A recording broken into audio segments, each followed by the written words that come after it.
Good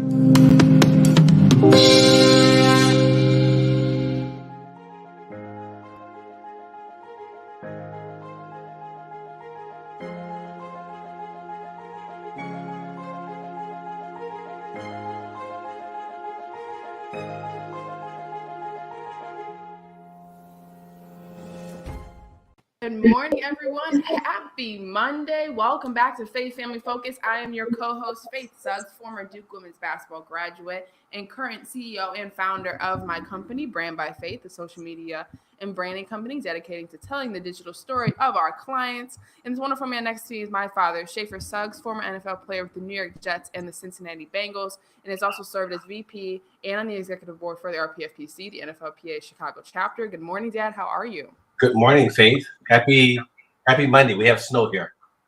We do too. Okay. Well, we live in the same part of the country, Dad. Okay. So it probably came in. We got ours early yesterday. You guys probably got it like right when it came up. Right.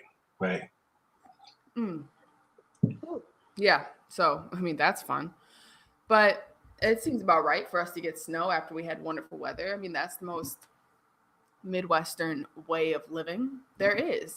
I can't if someone asked me what the weather was like in the Midwest, I'd say, well, one day we feel like you're in California, and the next day it makes you feel like you're in Florida, and the next day you're in Antarctica. It was bad yesterday. They have the roads paved, but 4 to 5 inches, but we've seen it before. We've seen it like this before. Nothing crazy. What is new with you? What is new in Chicago? Has anything been happening? What's going on? Well, no, not really. I was hoping you had some interesting stuff for me going on. We're getting ready for basketball. So I got a chance to watch a lot of basketball. I know that we're going to spend some time talking about the legacy of Coach K, and obviously you played 4 years at Duke and got a chance to experience and have a little of that, have a lens on the impact that he had on the players that you knew that you played against. But there's a lot going on in sports, especially women's basketball. I watched a lot of women's basketball. Huge upset, but got a big week coming up. So Big 12 tournament starts on Wednesday for Kansas State against Virginia. That should be interesting. West Virginia, yeah. West Virginia, yep. Major difference. Cultural difference. Two different. Yeah, I know. Yeah, so West Virginia. So good. I mean, I love the show that you had on Friday. You replayed the show with Nolan Smith, which was a pro bit because it was a big weekend at Duke, the Duke North Carolina Tar Heel. What an amazing story that you had on the huddle with him and the relationship that you had with him. He was at your graduation. I got a chance to meet him for the first time. You met him on senior day. Yeah, I met him on senior day. That's right. What an amazing coach, amazing family. So thanks for sharing that show Friday on your show, The Huddle. Yeah, only right considering the activities. Well, the ACC tournament wrapped up. You talk about upsets. I'll just give you so Louisville played Miami. Well, first Miami upset Virginia Tech. They beat my Duke Blue Devils, which was disappointing, but not surprising. They upset Virginia Tech, and then they hit a buzzer beater over number 2 in the country, Louisville, knocked them out the ACC tournament, and then went on to, I think tonight is their first, either tonight or yesterday. I got to check the scores, but it was their first ever time and trip to the ACC tournament championship ever in her entire. She's been coaching for 17 years there, and they upset Louisville. And then last night in the championship game for the SEC tournament between two amazing coaches, with Kentucky and South Carolina, of course, Kentucky upset Dawn Staley and the Gamecocks. So who's the coach for Kentucky?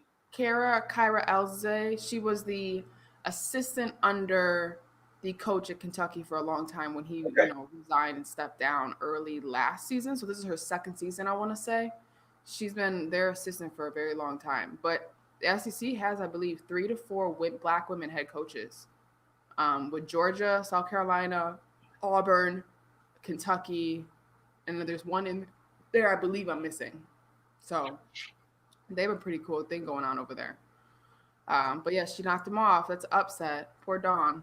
But I'm telling you, South Carolina, I think they're amazing. I think Aaliyah Boston on the post, like she's a dominating force. I don't think we've ever seen anything like that besides every other post player she has recruited. But South Carolina has been showing me some holes, and I know their point guard tore her ACL. I know we talked about that a couple months ago when we first discussed their style of play. Um, but I don't know.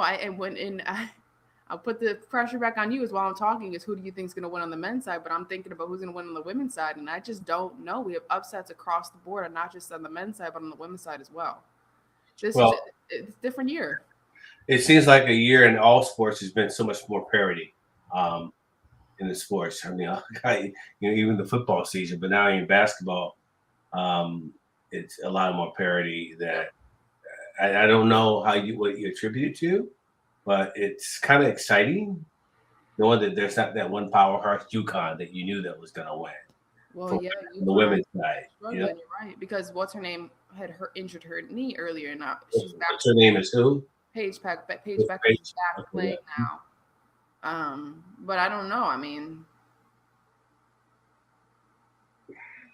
it's hard, man. I don't know what to toss it up to. You know what I mean? As you think about it, what is it that's changing the game a little bit? We've called it out the transfer portal. We've called out. I don't know. You know what I mean? If the only thing that has changed besides COVID impacting and allowing teams to have players there for 5 years, 6 years, so you have maybe an older group of women and men. I don't know. The only thing that we has changed is the transfer portal, and sometimes that's the one factor you have to point to. So it's interesting. Is maybe the playing field, like we have been saying, is going to change consistently through the years, and we're going to see no more powerhouses, or just the ones who just can capitalize off the transfer portal each year is who you should eye for number one at the end of the season. But no, it's just been a very interesting thing to witness as we're nearing, which is crazy. We're nearing the end of postseason, right? And we're in tournament time. I mean, end of regular season, we're into postseason, and it's just really interesting to see.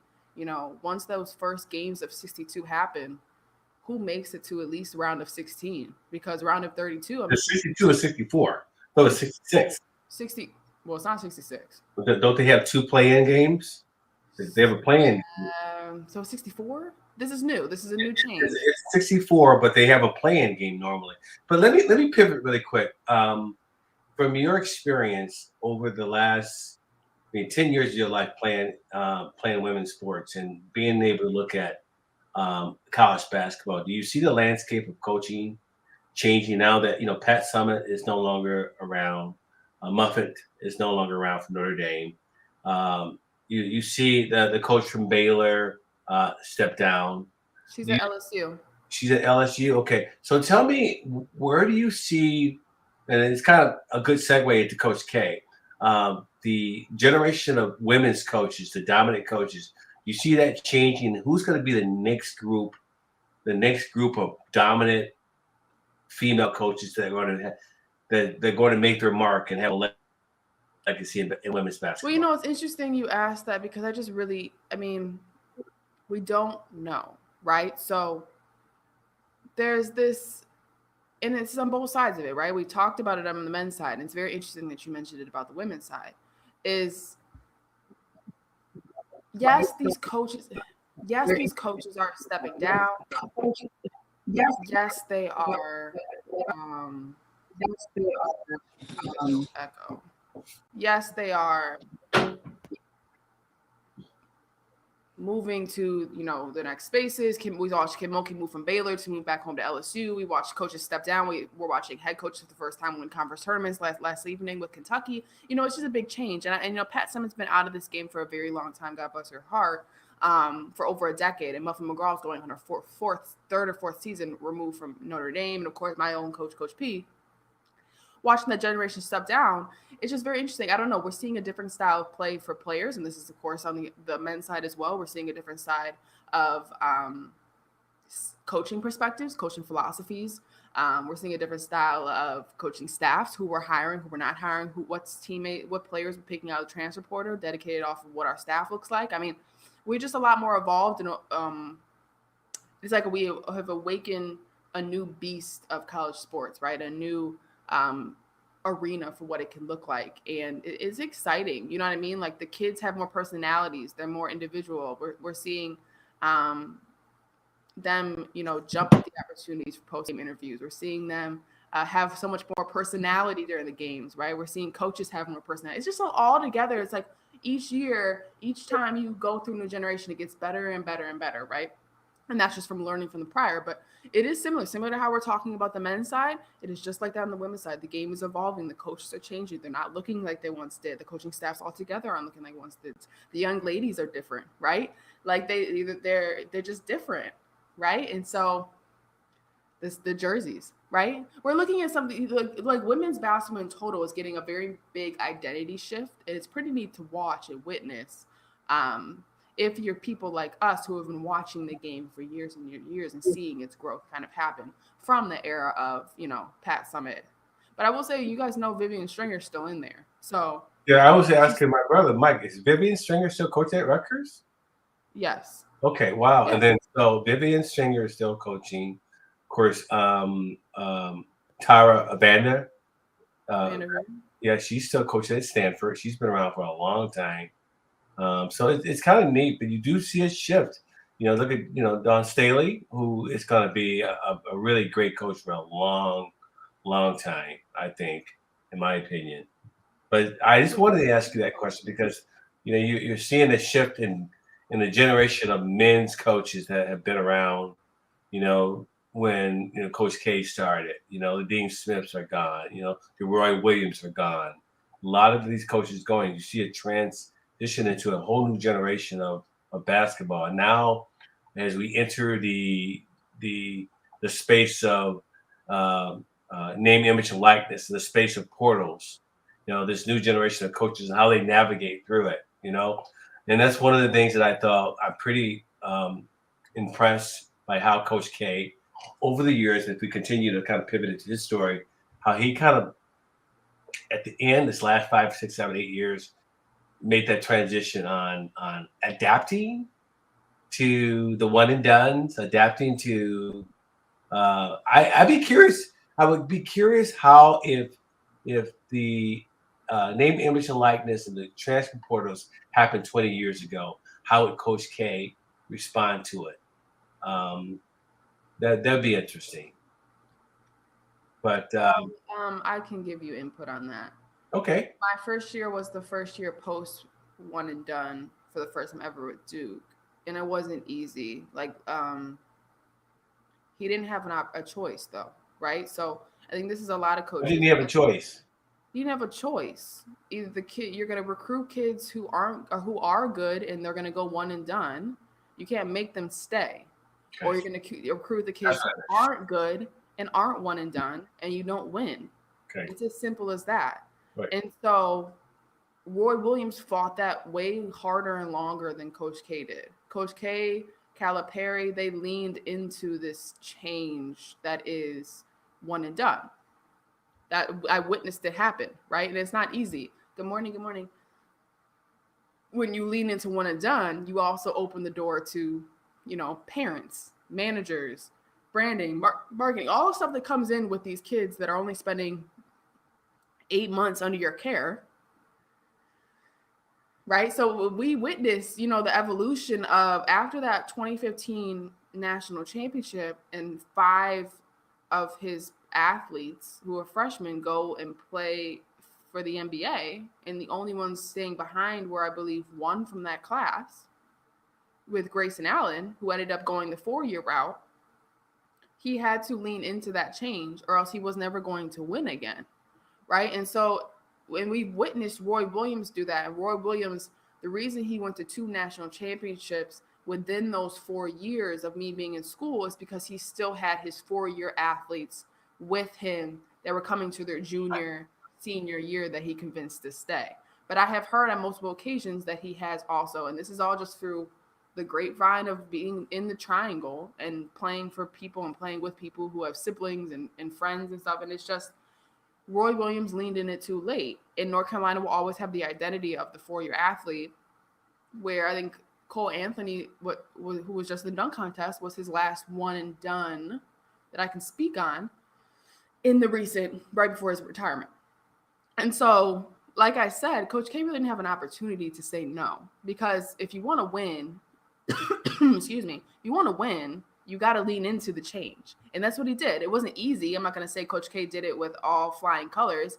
They definitely struggled those 2 years post the graduation, which was the Brandon Ingram class, who went one and done, and then the Jason Tatum, Harry Giles class, one and done.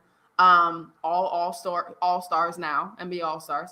And so, he just leaned into it because he had to, right? He had to evolve. He had to change. He accept the fact that now he's having more conversations with parents than he ever did before, right? He's having more conversations with these student athletes about bigger issues younger than he ever did before. And so when you bring up the topic is what if the transfer portal, which did exist, we just didn't have the 1 year sit out rule. We didn't have the 1 year sit out rule. It's interesting how Coach K has, but you know what? I will say this about NIL, Dad. Duke University. NIL is what again, Faith? Name, image, likeness. Okay. Duke University and Duke men's basketball has always been ahead of NIL. Always.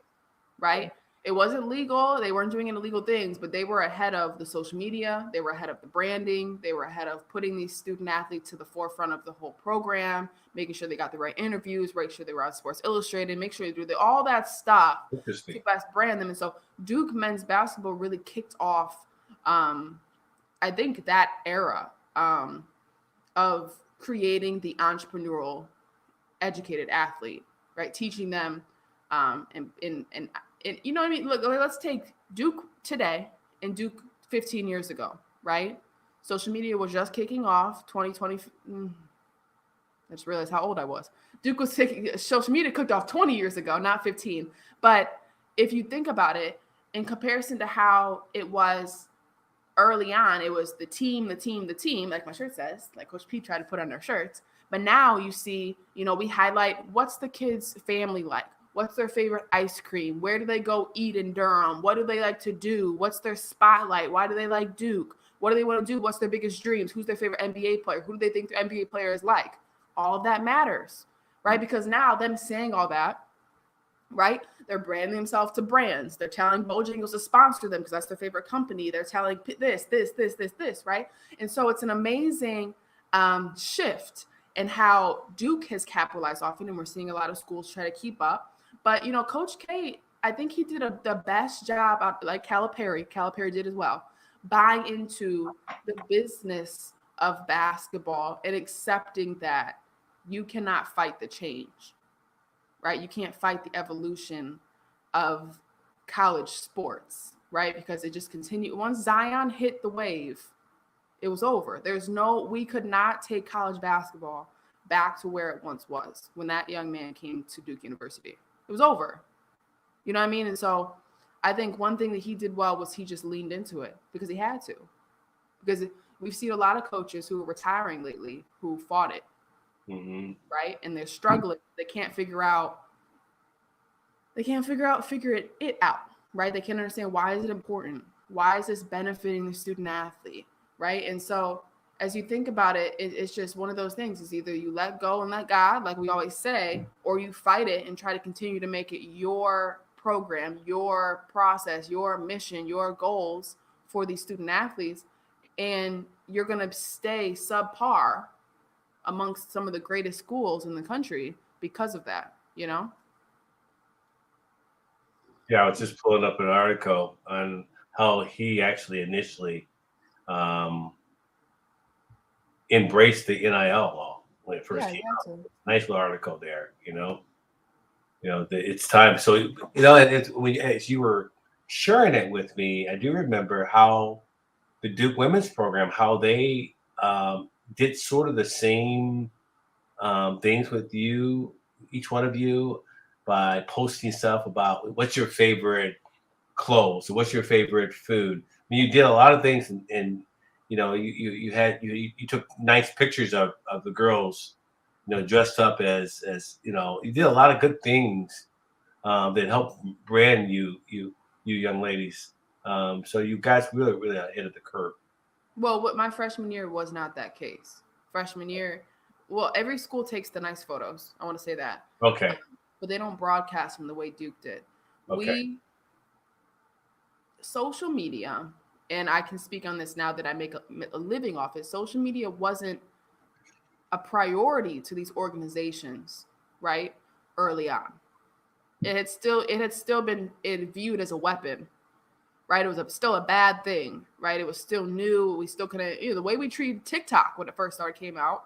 When you say weapon, what do you mean by weapon? They thought it was bad. They thought it was distracting. They thought it was this, Okay, that, gotcha. whatever. Okay. Old people thought, right? And I could say it because if they're old people, right? There's young people that have old minds, and if you thought that way towards it, you're missing opportunities. And so, by freshman year, we didn't have a social media manager for Duke women's basketball. Duke men's basketball didn't either.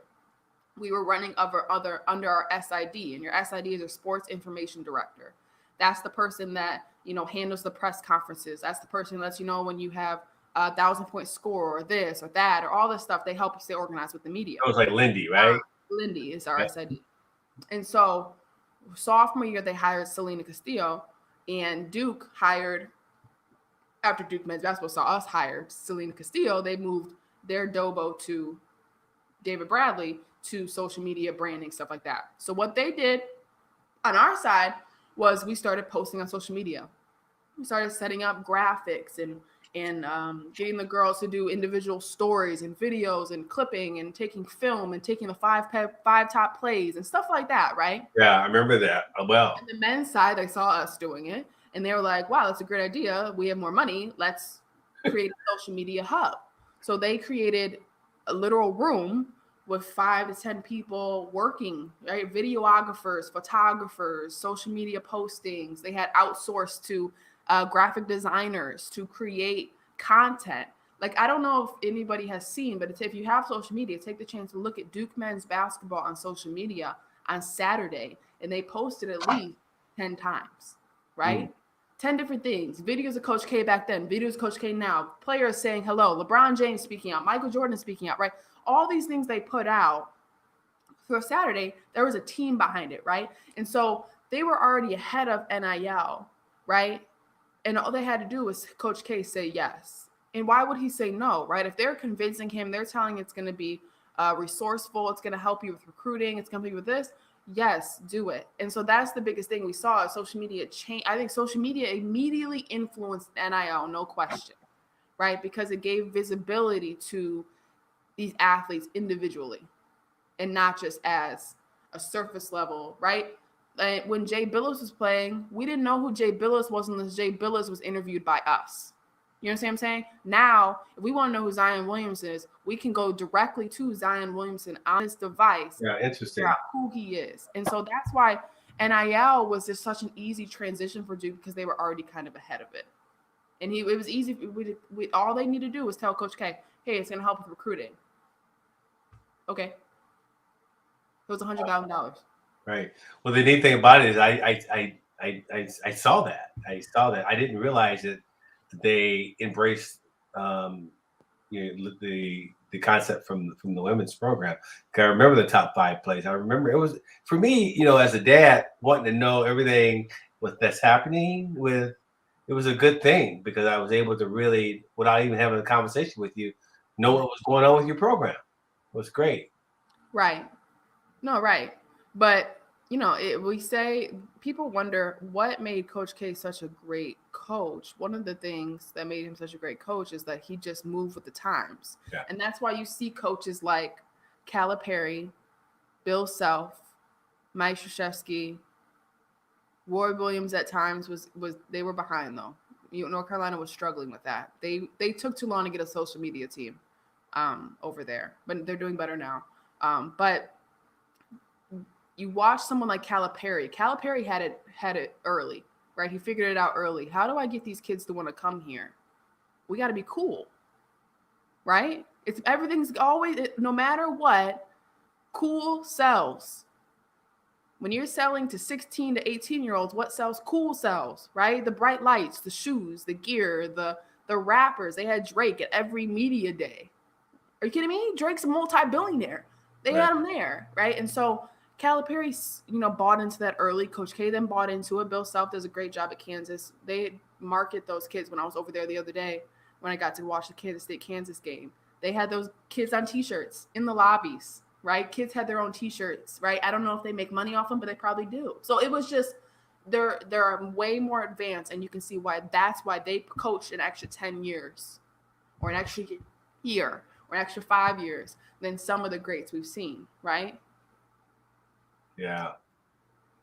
It And was win, interesting. win. That's the default. Yeah. Win. So, yeah, I was reading this article. So behind the accolades, beneath the moments, the memories, there was always the thing about Coach K that stood out the most, and that was his ability to change and think about when it began. He said 2 years after athletic director Tom Butters took a chance on an upstart coach from the Army, Krzyzewski brought in the vaulted 1982 recruiting class, ready to get the party started. Up to that point, Coach K had lost out in some of the high-profile battles in the trail with the strategy of They weren't winning. casting Watt, right? They weren't winning. Right. Well, Casting. I can summarize that for you, so you don't have to read it. Okay. Basically, originally when Coach K went to West Point, Coach West Point, that's how he learned other Bobby Knight.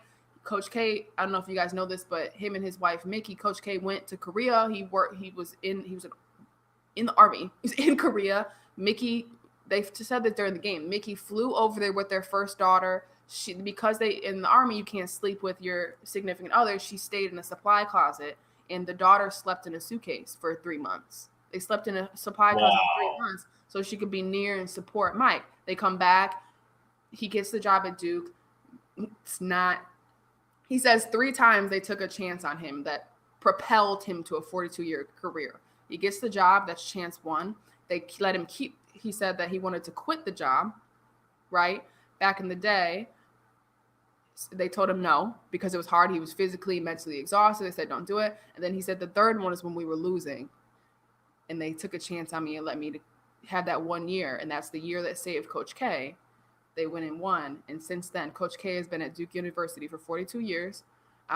He has 2, 3, 4, 5 national championships, a court named after him, 1,000+ points, 3 gold medals. 3 gold medals. He has, his NBA players have a curse. God bless their hearts. But he has NBA player draft picks, right? We can say that. And he has, I believe, 10 grandchildren. So his daughter works within it. Debbie, she helped, organize our banquets and everything along those lines. But did you meet them? Yeah.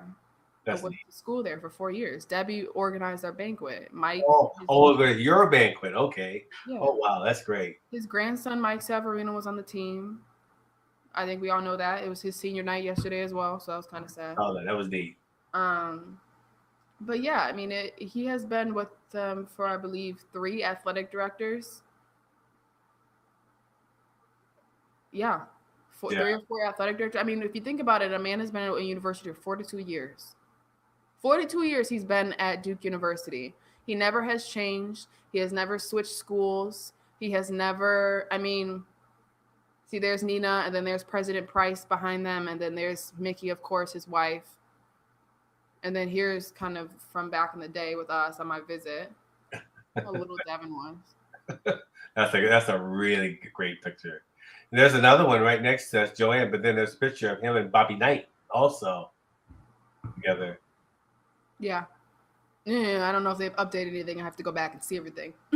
But him, and if he wanted to coach forever, he'd coach forever. But I think that we're seeing him, and you know what? I'm sure it's going to be like how Roy was, right? Roy, like after he retired, he went to a couple games at UNC. He went to a couple games at Kansas. He went to a couple games here. He went to a couple, right? He's traveling. They're enjoying their time. They're millionaires, right? Coach K said he's going to be an ambassador for the university. Right. I don't think he's going to hover. I don't think he needs to hover. I think that he has prepared his staff for what's the transitions that's about to happen. I think John Shire is going to be an amazing transition. But we can talk on Saturday. It makes me so sad to talk about Saturday, but watching just like his history throughout the week and how we promote it through as a sports world, it's just so iconic. You know what I mean? We're watching literally the end of an era. Coach K has coached my lifetime twice. So like he's been, you know what I mean? It's almost my lifetime twice. And so it's just it's surreal as athletes in a basketball and sports world to watch it come to a close. It really is. But to discuss Saturday, Dad, what are your thoughts? I think the kids got caught up in the day of it. Coach K didn't get caught up in it. Coach K was Coach K. Yeah. But there's something about that since I've been around the Duke North Carolina rivalry. North Carolina has been the Achilles heel for Duke in men's basketball. It's always, no matter how good Duke is, North Carolina is going to come to play. And that's why the series is almost 50-50, isn't it? I think Duke is ahead just a little bit. We're ahead. But, huh? We're ahead. Right, I know. But that game in particular, I mean, I just think they got outplayed. So one thing people, I don't know if I would describe it as an Achilles heel. When I describe it to people and they go, oh, Duke's going to win, I'm going to say, why would you say that? Or they'll be like, oh, UNC's going to win. I'm like, why would you say that? Right. Because every single time, it doesn't matter who's good, it doesn't matter who won first, it doesn't matter who's bad, it doesn't matter who doesn't have players or what, right? No matter what, that game is going to be that game, right? I've only lost to UNC once, and it was at a buzzer in overtime.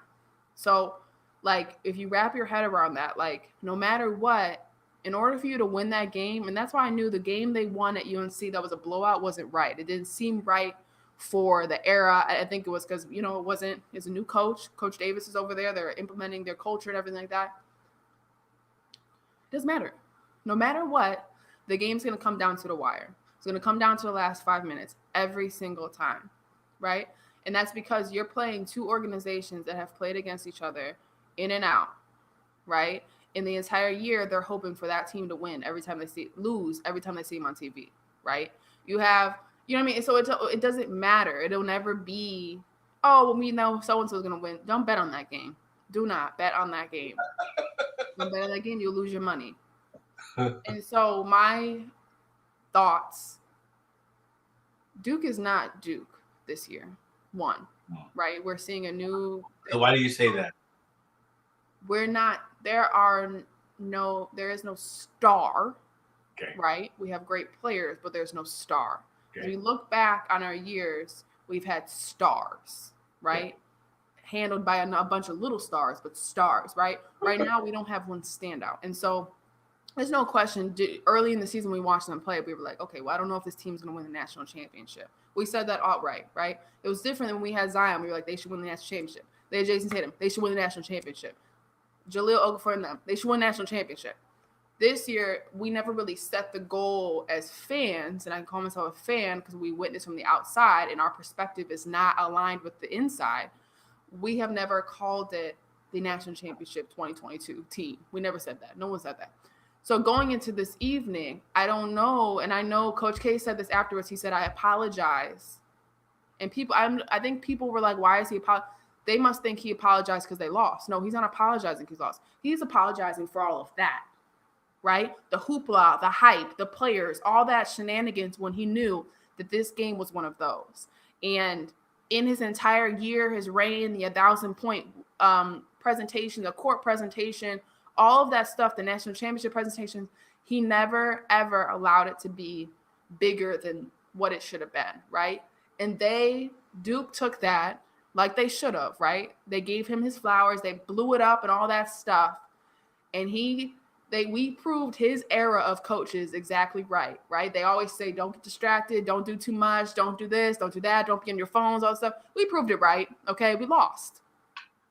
And he was mad about it, and I don't blame him. And he was crying about it because he had stepped outside of, right? He stepped outside of his normal routine, his normal stuff. Gotcha. And we can't be mad at that because it's like, yeah, you should have.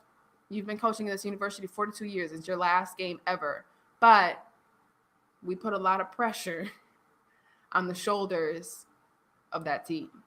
And if you ever have been in that arena, you know how, like, you feel it, the floor shakes, right? You have people screaming, you cannot hear, right? And you can get lost in everything. And so it's not at all a surprise. It seemed extremely fitting to lose that game because of all the extraness that was put on that day. And it made me so sad because I was like, why? It was so strange. It was like, I don't know why they did all that. I do, but I don't. Because at the end of the day, I bet you it hurts worse losing than it would to not have his presentation. But, he spoke and was presented at the end of the game, and he obviously was distraught and sad and upset. And I understand why, because he lost that dang game, and everyone knows that's a big game not to lose. But also, you guys have hyped up that so much. You hyped up the Duke fans. Who do you think was watching right across the road? So that was my thing. They came in there with vengeance. They came in there like, oh, Coach Roy didn't do a farewell tour. Well, Coach Roy's not Mike, one. But two, we stuffed outside of you took your eye off the ball a little bit, right? And so it's hard. It's hard. You know what I mean? It's hard to be able to do both. Right. It's hard to do both. I'm sad they lost. I really am sad. It was just a hard day of losing on my end on Saturday. I know. That's why I didn't bother you. There was just a lot of losses. Then I wanted to go see Batman, and I fell asleep. It just was dark. It was sad. I saw Batman. Yes, I did. Was it good? It was good. It wasn't better than Dark Knight, but it was good. Okay. Your brother said it was very, very good. No. He knows what I mean when I say it's not better than Dark Knight. Okay. And it wasn't the casting. I think casting was fine. It just, one of my perspectives is, why do we never continue on from the previous movie? Why do we restart the Batman story over every time? You know what I mean? Like, why can't we pick off from where the Joker took over the city? Or why can't we pick up from where this happened from that end? So, no, that's my only thing. But that's DC. Right. We've been spoiled with Marvel. Okay. Let's pivot back to Coach K. You asked me the question. You asked me the Batman question. So pivot back. What's your question? You are something. Well, no, I'm just on Saturday. It just was, you could see that that's not what we normally do. Right. And so it was very hard to watch them lose that game, but also those kids are now the team that lost Coach K's last ever game. Oh yeah. You know what I mean? So. Well, he did let him. He said, I was disappointed at you today, but you did win, and the season's not over. So I think that might have been a real good. If that didn't move them to inspire them to want to win, then I don't know what would. Because if I were that player, if I were on that team and I lost that game in that venue and for that purpose and what it represented, it would inspire me to go and try it. Because right now it's open. I mean, let's kind of pivot to, you have Duke, UNC, you have Baylor, you have Kentucky, you have a lot of teams. UNC, but name those two schools off, right? Duke lost to UNC. Baylor has lost to Oklahoma State. Kansas has lost to TCU. Right. So we look at these top schools. Gonzaga has lost to St. Mary's. Right. We look at these top schools. I mean, we are not seeing the 28-0 going into the tournament anymore. Right. We're not 25-0. We're not different now, right? And so Big 12 tournament obviously is going to be very interesting in that end. The ACC tournament is going to be interesting. UNC may have just bought themselves a way into the tournament because of this win. It's sick, right? They weren't supposed to be in the tournament. They were on the bubble, and they were the first four out, actually, I believe. So we should do a contest on our show and put something out there for the winner. Who's going to be the Final Four? Yeah, who's going to be the Final Four? So who would be your Final Four right now? Me, I'm thinking as I read it for our question. Yeah, I think they're really good, and we'll put a nice prize out there. But that would be going into March Madness. That would be a really fun thing to do.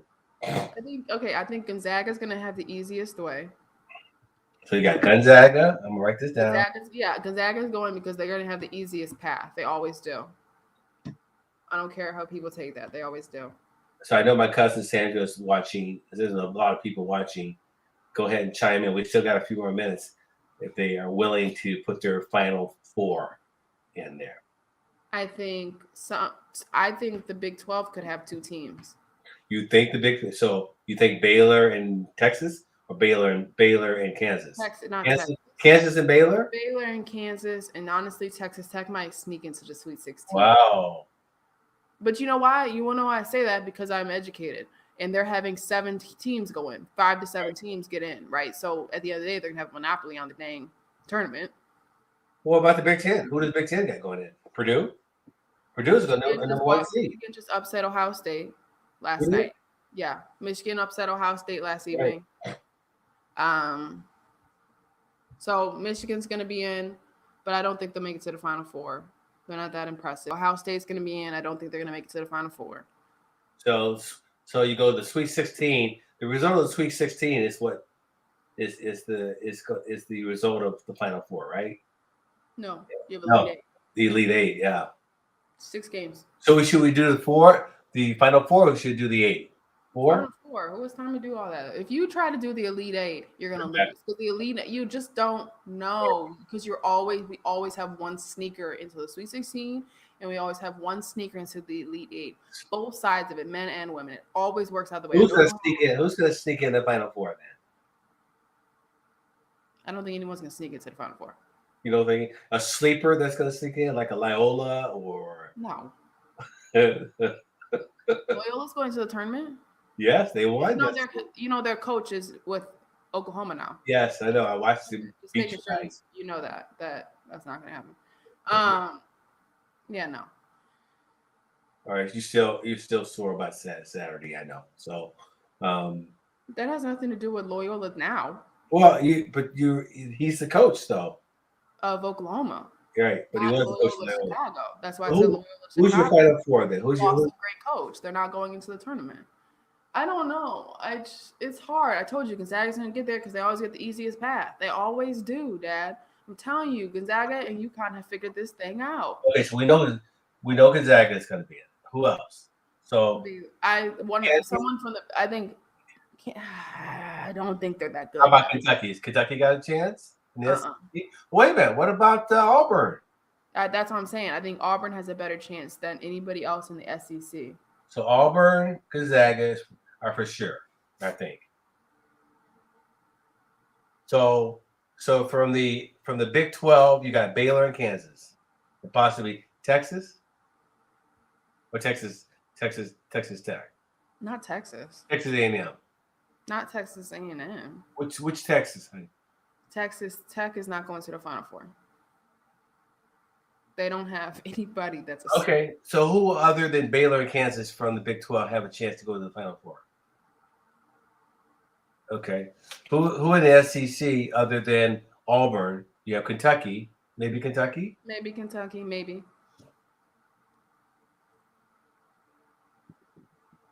Maybe. How about the Pac-12?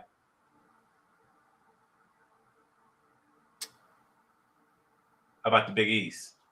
Big East. See, here's the thing. Providence, really great. Villanova, really great. Right? So Providence just won the Big East. Okay. I haven't seen them play, so. Yeah, they have this kid who doesn't look like he's good. Okay. And then you got the Allen Iverson-esque. Okay, ACC. Alrighty. You know ACC's down this year. They're low this year. Right, we know that. Right. Duke is gonna win games because they've been there, right? They have a staff that's been there. They'll win games. Do I know if they'll make it to the Final Four? I don't know. I really don't know. They're missing a piece in that. They're missing a piece on that team, just a little. But they could get to the lead. I never ever kick Duke out of any round because anybody else in the Big Ten? Oh, you got Purdue, possibly Michigan. Purdue. I don't know. Oh, Wisconsin. Yeah, I don't ever root for them. Ever. Ever. Yeah, Purdue. I do really love Purdue. Purdue, I think, they have the best tournament team. Does that make sense? They have they have good guards, they have good support staff, good support players. Purdue may make it all the way. If Ivy can stay locked in, I think they'll make it all the way. But other than that, I do not think Michigan's going to go very far. And it's not because I don't like them. I really like Michigan. I don't think they have the piece. You know what I mean? So, yeah. But we'll see the return of Juwan Howard back in that season. So, I don't know, Dad. It's going to be very interesting. But you know what? When we revisit this conversation after Big Ten tournament hasn't happened, Big 12 tournament hasn't happened, and the ACC tournament hasn't happened. So we'll announce it after those tournaments. So next Monday, we'll start the contest, right? Mm-hmm. Okay. Yep. I don't know who's going to win. On the women's side, I didn't know. I don't know what UConn's going to do. I know I don't want them to do anything. I say that proudly. I don't know if Duke's in or not. You know who do anything? UConn. I don't care about them. I don't know if I will forever though. I'm rooting for Kim Mulkey and the LSU Tigers. I am. I'm rooting for. So we're talking about the women's now, right? Yeah. I'm rooting for Kim Mulkey and the LSU Tigers. LSU. I don't know why you thought she retired, Dad. She went to LSU. Okay, I got you. Okay. So LSU, South Carolina. South Carolina, yeah. Stanford for sure. Stanford may win this year. As I think about it, Stanford may win. Won last year. They won last year too. Yes, I know. That's what I'm saying. They just won the Pac-12 last night. I watched it. Right. Okay. That's 3 teams. ACC. North Carolina's good. North Carolina State. NC State is good. Louisville is good. But NC State can't get over that hump, Dad. They can't get over it, so I'm going to see it. Maybe this is the year. You know what I mean? Maybe this is the year they get to the Final Four. So I got LSU, South Carolina, Stanford, NC State, Louisville. How about Iowa? Indiana. I was not impressed by Iowa. Okay. I see Alex Shepard's still playing. Indiana, no. But here's the thing. Caitlin Clark is very impressive, but she doesn't have enough around her. But they got some good bigs. But out of the Big Ten, I would say it's Iowa. Okay. Don't sleep on Michigan. Ever. Yeah. Okay. How about the Pac-12, Stanford. Big 12, Texas. Okay.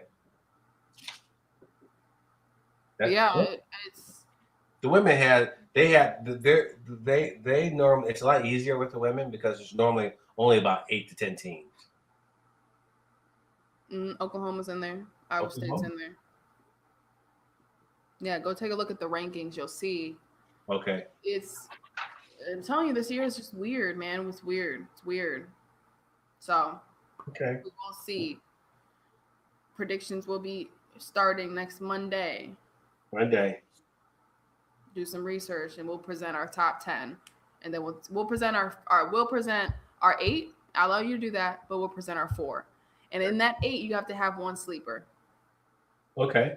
I don't know who your sleeper is going to be. I don't know who my sleeper is going to be. But hopefully after these tournaments this week, we're going to watch Big 12 starts this week. Big ACC starts this week. We'll be able to pull a sleeper out of there. People are going to lose a lot of money this year. Lose a lot of money if they make a bracket. There's no way. We got to figure out what our giveaway is going to be. I will. You have an extra Duke jersey? No, I'm not giving away a jersey. What's wrong with you? You give away a jersey. You got a jersey. What's wrong with you? You got about 10 of them. Do you want to give away something? Like, what's wrong with you? What? We'll figure it out. He's that parent. That's why all my stuff's here. Nothing is with you. You just give away stuff. That's wrong with you. It's like my mom did the same thing too. So, why are you wearing my jersey? Okay. Yeah, you worse. Okay.